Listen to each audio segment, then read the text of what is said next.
এখানে বেশ কিছু অফিসার দাঁড়িয়ে আছে যারা প্রত্যেকেই আমাদের স্পেশাল টিমের। আমি বললাম এসব হলো কি করে? রাজন বলল, স্যার আমরা রাস্তায় দেখতে পেয়েছি। আমি বললাম এসব কেসের জন্য পুলিশের দরকার, পুলিশরা কি করছে? এই এলাকাটা কি কোনো পুলিশের আন্ডারে নেই? রাজন বলল, স্যার আমরা ঘটনাস্থল দিয়ে যাচ্ছিলাম, ভিড় দেখে গাড়ি থামিয়ে আমরা সবাই দেখতে যাই, দেখি লোকটা রক্তাক্ত অবস্থায় পড়ে আছে, তাই আমরা কেসটা নিয়ে নেই, কোনো পুলিশকে ইনফর্ম না করেই। আমি বললাম এটা পুলিশের দায়িত্ব, আর সবচেয়ে বড় কথা আমরা একটা মিশনে আছি, মিশন শেষ না হওয়া পর্যন্ত আমার পরিচয় কোনোভাবেই ফাঁস হতে দেওয়া যাবে না। আপনারা এমন কাঁচা কাজ করলে কিভাবে হবে বলতে পারেন?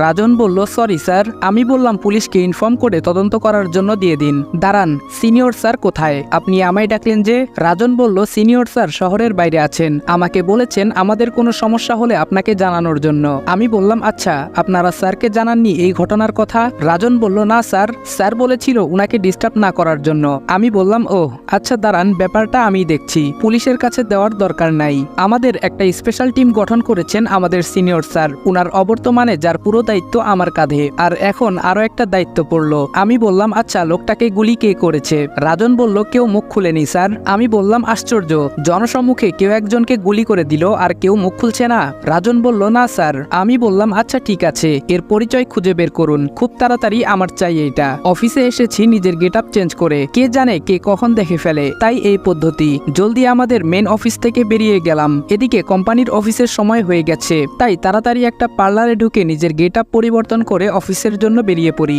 আমি অফিসে বসে কাজ করছি, এর মধ্যে সিনিয়র স্যারের ফোন এলো। আমি বললাম হ্যালো স্যার। স্যার বলল, হ্যালো, দুঃখিত আদিব, তোমাকে আগে জানাতে পারিনি, একটা বিশেষ কাজে শহরের বাইরে আসতে হলো আমাকে। আমি বললাম সমস্যা নাই স্যার। স্যার বলল, আচ্ছা তোমরা সাবধানে থেকো কেমন?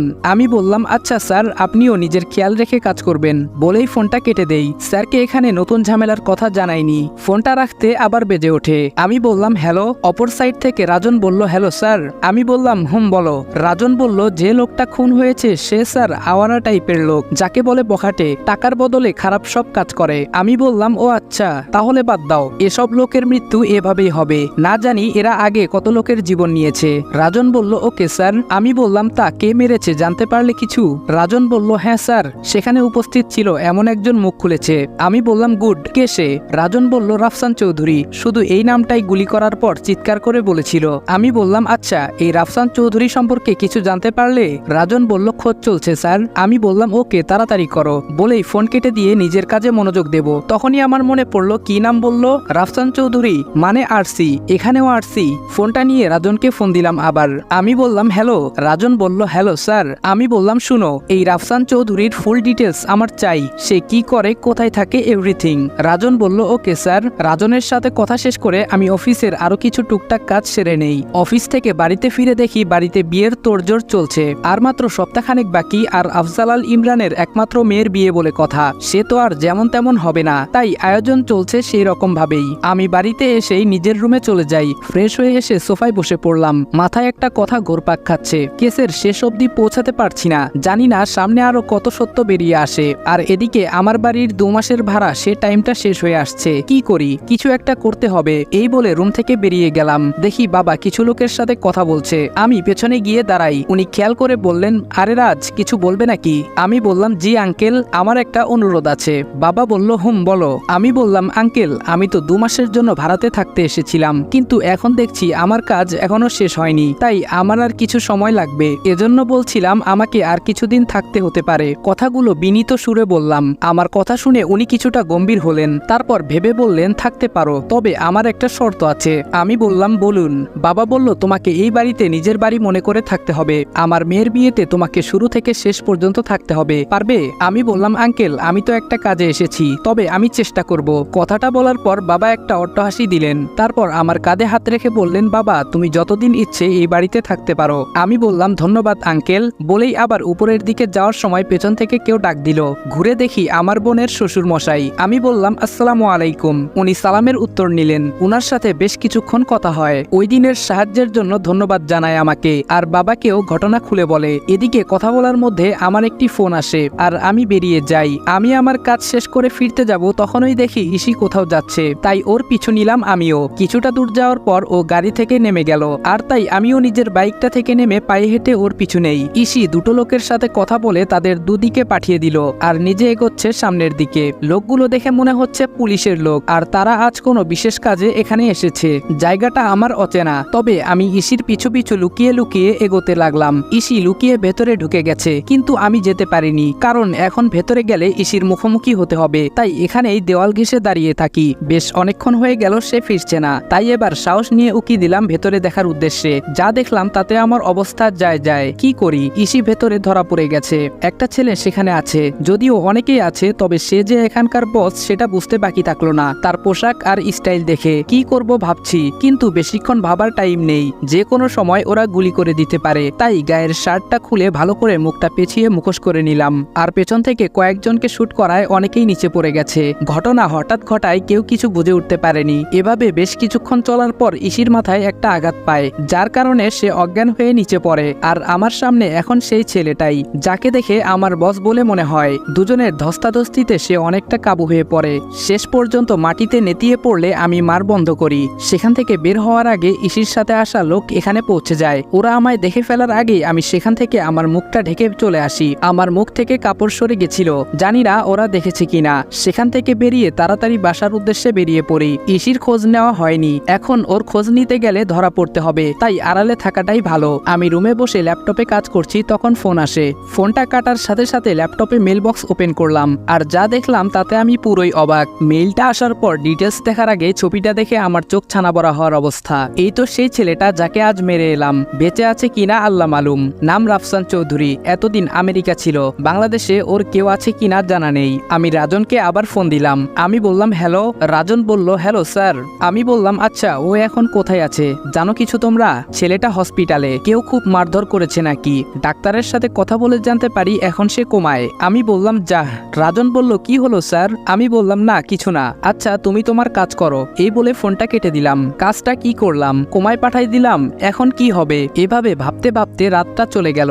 সকালে নাস্তার টেবিলে বসে আছি, কিছুক্ষণ পর ইসে আসছে। দেখে অনেকটা দুর্বল লাগছে। খাবার ফাঁকে কয়েকবার আমার দিকে আর চোখে তাকানোর চেষ্টা করেছে, যেটা আমার চোখ এড়ায়নি। চোখাচোখি হয়ে গেলেই নামিয়ে নিয়েছে চোখ। যাই হোক, খাওয়া দাওয়া শেষ করে যে যার মতো বেরিয়ে পড়লাম। ইসি মনে হয় যাবে না, গতিবিধি দেখে তাই মনে হলো। যাই হোক, না গেলে থাক, কাল মাথায় চোটটা একটু বেশি পেয়েছে। আমি বেরিয়ে পড়লাম। গেটের সামনে আমি বাইক স্টার্ট দেব, তখন বাবা এগিয়ে এসে বলল রাজ আজকে একটু তাড়াতাড়ি ফিরো, আমার একটি কাজ করে দিতে হবে বাবা। আমি বললাম আচ্ছা আঙ্কেল। বাবা বলল ধন্যবাদ। আমি বললাম আসি, এই বলেই বাইক স্টার্ট দিলাম। অফিসে পৌঁছে নিজের কাজে মন দিলাম। তখন ম্যানেজার ডেকে পাঠালো। আমি বললাম স্যার আসবো? ম্যানেজার বলল আয় আয় এখানে বস। আমি বসে পড়লাম। ম্যানেজার বলা শুরু করলো, একটা দুর্ঘটনা ঘটে গেছে জানিস? আমি বললাম না তো স্যার। ম্যানেজার বলল এই কদিন অফিসটা সামলে নিস প্লিজ। আমি বললাম স্যার আমি তো, বলার আগেই থামিয়ে দিল। ম্যানেজার বলল কোনো কিন্তু শুনতে চাই না। আমি বললাম আচ্ছা স্যার, বলেই বেরিয়ে পড়লাম। কেমনটা লাগে একবার ভাবুন, একে তো নিজের কাজ, তার উপর এই অফিস, বোনের বিয়ে, এখন এক্সট্রা অর্ডিনারি দায়িত্ব চাপলো। অফিসের কাজ শেষ করে বাসায় ফিরলাম। কিছুক্ষণ বিশ্রাম নিয়ে গেলাম বাবার কাছে। আজ বিকেলে কি একটা কাজ যেন করে দিতে বলেছে, তাই গেলাম। আমি বললাম আঙ্কেল। বাবা বলল আরে রাজ এসো। আমি বললাম কিছু একটা কাজের কথা বলেছিলেন। বাবা বলল ও হ্যাঁ, আমি তো ভুলেই গেছিলাম। শোনো বাবা, রোহানদের বাড়িতে কিছু জিনিস পাঠাতে হবে। আশরাফ তো একটু ব্যস্ত অফিসের কাজে, তাই তোমায় বলছিলাম আর কি, যাবে বাবা? আমি বললাম আচ্ছা ঠিক আছে। বাবা বলল তাহলে বিকেলে তৈরি থেকো কেমন? আমি বললাম আচ্ছা ঠিক আছে। এই বলে রুমে চলে এলাম। এসেই অগ্নিকে ফোন দিলাম। আমি বললাম অগ্নি আজকে তোমরা সামলে নিও, আমি একটু অন্য কাজে ব্যস্ত থাকবো। অগ্নি বলল ওকে স্যার, আপনি নিশ্চিত থাকুন। আমি বললাম অল দ্য বেস্ট, বাই বলে ফোনটা কেটে ল্যাপটপে যতটুকু সম্ভব কাজ করার চেষ্টা করলাম। দেখতে দেখতে বিকেল হয়ে গেল, তাই আমি রোহানদের বাসার উদ্দেশ্যে বেরিয়ে গেলাম। কিছুক্ষণ গাড়ি চলার পর চৌধুরী বাড়ির সামনে এসে গাড়ি থামলো। আমার সাথে আরো কয়েকজন এসেছে আমাকে সাহায্য করার উদ্দেশ্যে। সবাইকে দিয়ে সব জিনিসপত্রগুলো ভেতরে পাঠিয়ে দিলাম। তারপর আমি ভেতরে ঢুকলাম। মিসেস চৌধুরী অর্থাৎ রোহানের মা রাবেয়া চৌধুরী এগিয়ে এসে আমাদের আপ্যায়ন করার জন্য ব্যস্ত হয়ে পড়লেন। আন্টি বলল এসো এসো, তোমরা বসো এখানে। আমি বললাম আন্টি এত ব্যস্ত হওয়ার কিছু নাই, আসলে আশরাফ ভাইয়া একটু ব্যস্ত থাকার কারণে আমাকে আসতে হলো। আন্টি বলল তাতে কি হয়েছে, একজন এলেই হলো, তোমরা বসো। এই বলে উনি ভেতরের দিকে গেলেন, আর আমি এই দিকে চারদিকটা ভালোভাবে চোখ বুলিয়ে নিলাম। এমন সময় পেছন থেকে কেউ ডাক দিল। পেছন ফিরে দেখি রোহান। রোহান বলল hi, I am Rohan, I think you Raj. আমি বললাম ইয়া বলে দুজন হাত মিলিয়ে নিলাম। রোহান বলল আরিশফার মুখে আপনার নাম আর কথা শুনেছি। আমি একটু অবাক হয়ে বললাম তাই নাকি? রোহান বলল হুম, আরিশফা বলেছিল ওর আরেকজন ভাই ছিল আদিব ভাইয়া, অনেক ছোটবেলায় নাকি হারিয়ে গেছে, আপনি নাকি নাকি দেখতে অনেকটা ওর ভাইয়ের ছোটবেলার চেহারার সাথে মিল যায়। রোহান এক নাগারে কথাগুলো বলে যাচ্ছে আর আমি শুধু শুনছি। রোহান আরো অনেক কথা বলল, সাথে আমিও টুকটাক বললাম। আমি বললাম আচ্ছা থাকো, আমি উঠলাম। রোহান বলল সে কি, আপনারা তো কিছু নিলেন না। আমি বললাম এখন সময় নেই ভাই, পরে এক সময় এসে পেট পুরে খাবো, বলেই বেরিয়ে এলাম। আর রোহান ওখানেই দাঁড়িয়ে আমাদের দিকে তাকিয়ে থাকলো। বেশ অনেকক্ষণ আমরা চৌধুরী ম্যানশনে ছিলাম, কিন্তু রৌফ চৌধুরীকে দেখলাম না। হয়তো অফিসের কাজে ব্যস্ত, কিন্তু এখন তো অফিসে থাকার কথা না। যাকগে এত কিছু ভেবে লাভ নেই, কিছুক্ষণের মধ্যে গাড়ি পৌঁছে গেছে।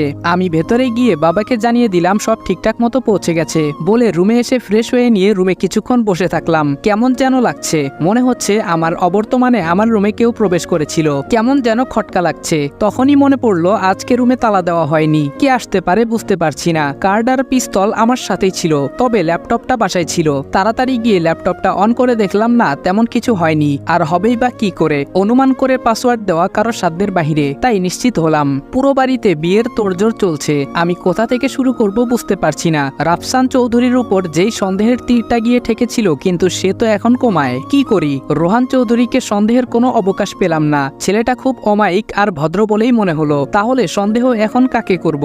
রাফসানকে একবার দেখতে হবে। তখন মারার ধান্দায় দেখতে পাইনি, তাই রাজনকে ফোন দিয়ে হাসপাতালের ঠিকানাটা নিয়ে নিলাম। এখন ঘড়িতে রাত 9টা বাজে, তাই বাইকের চাবিটা নিয়ে বেরিয়ে পড়ি হাসপাতালের উদ্দেশ্যে। সেখানে গিয়ে তো আমি অবাক, ইসি আছে এখানে, তবে ছদ্মবেশে। ছদ্মবেশ ধারণ করলেও আমার চিনতে ভুল হয়নি। তার মানে হলো আরসি এর আসল পূর্ণরূপটা যে রাফসান চৌধুরী, এটা ওরা ভেবে নিয়েছে। তবে আমার কেন জানি মনে হচ্ছে পেছনে অন্য কেউ আছে। রাফসান কিছুতেই মূল হতে পারে না। এখন ভেতরে যাওয়া ঠিক হবে না, তাই বেরিয়ে আসি। আবার ও নিজের ভাগ্যকে গালাগাল করে বাইক নিয়ে সামনে এগোলাম। বাসায় যাব না, তাহলে এখন কোথায় যাব?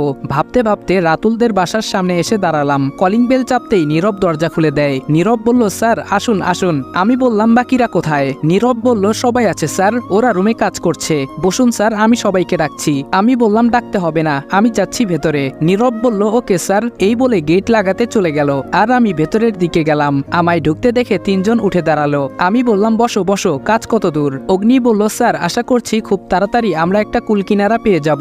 আয়াস বলল স্যার সন্দেহভাজন সবার উপর নজর সমান তালে চলছে, তবে কাউকেই তেমন ভাবে ধরা যাচ্ছে না। এর মানে এই নয় সবাই ধোয়া তুলসী পাতা। স্যার অনেকের কাজ যাচাই করা হচ্ছে, আর অনেক অবৈধ সম্পদ বাজেয়াপ্ত করে কোষাগারে জমা দেওয়া হয়ে গেছে। আমি বললাম ওয়েল ডান। অগ্নি বলল হুম স্যার, সন্দেহের তীর এখন রৌফ আর রোহান চৌধুরীর উপর। আমি বললাম না, আরেকজন আছে। রাতুল বলল কে স্যার? আমি বললাম রাফসান চৌধুরী। নামটা শুনে ওরা অনেকটাই অবাক, কারণ আমাদের পূর্ব তালিকায় এই নাম নেই। নীরব বলল রাফসান চৌধুরী কে স্যার? আমি বললাম বলছি। তারপর আমি পুরো ঘটনা ওদের খুলে বলি। আয়াস বলল ওহ গড, তার মানে সে এখন কোমায়। রাতুল বলল তাহলে স্যার আমাদের কাজ তো এখন সহজ হবে বলে মনে হচ্ছে, মেন কালপ্রিট যখন কোমায়। আমি বললাম আমার কেন জানি মনে হচ্ছে এর পেছনে অন্য কেউ আছে। নীরব বলল কে হতে পারে স্যার? আমি বললাম সেটাই জানতে হবে আমাদের। এক কাজ করো রাতুল এবং নীরব, কাল তৈরি থেকো, আমরা কাল আবার মিশনে যাব।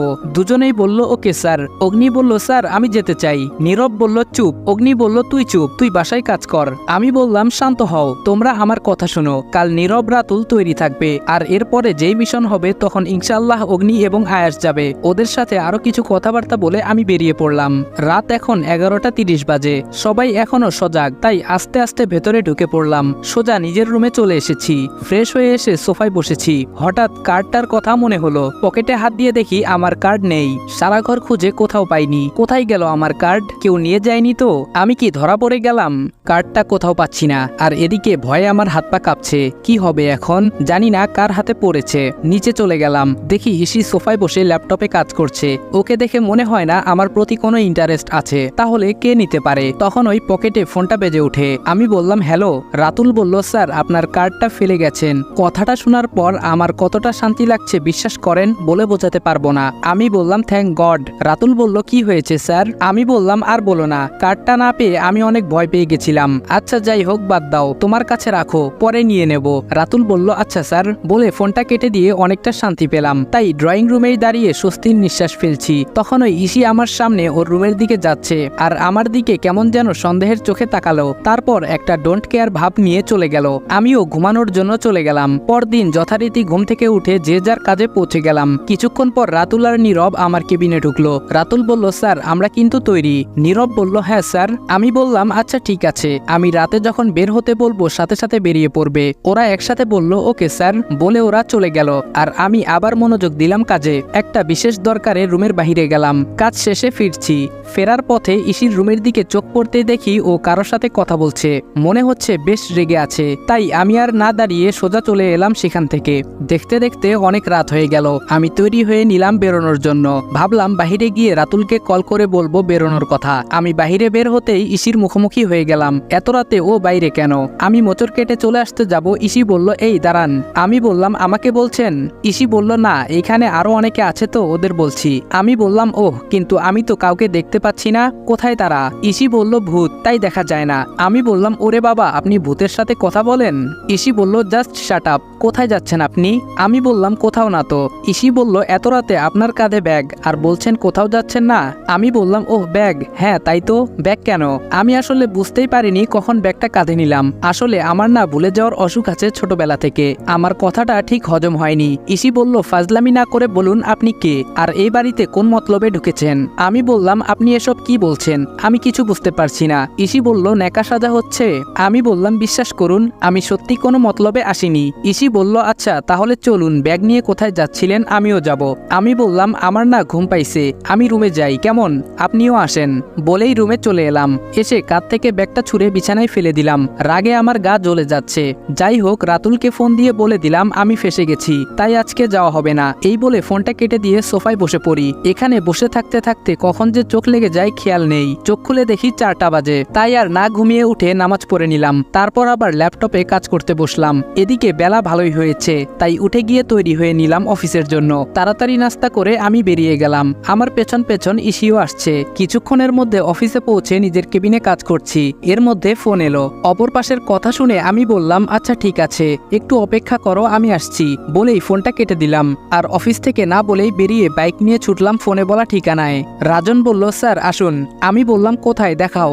রাজন বলল ওই যে স্যার, হাতটা সামনের দিকে ইশারা করে দেখালো। আমি যা দেখলাম, দুটো লোক এই নির্জন স্থানে তাদের গাড়ি দাঁড় করিয়ে ভেতরের দিকে চলে গেল।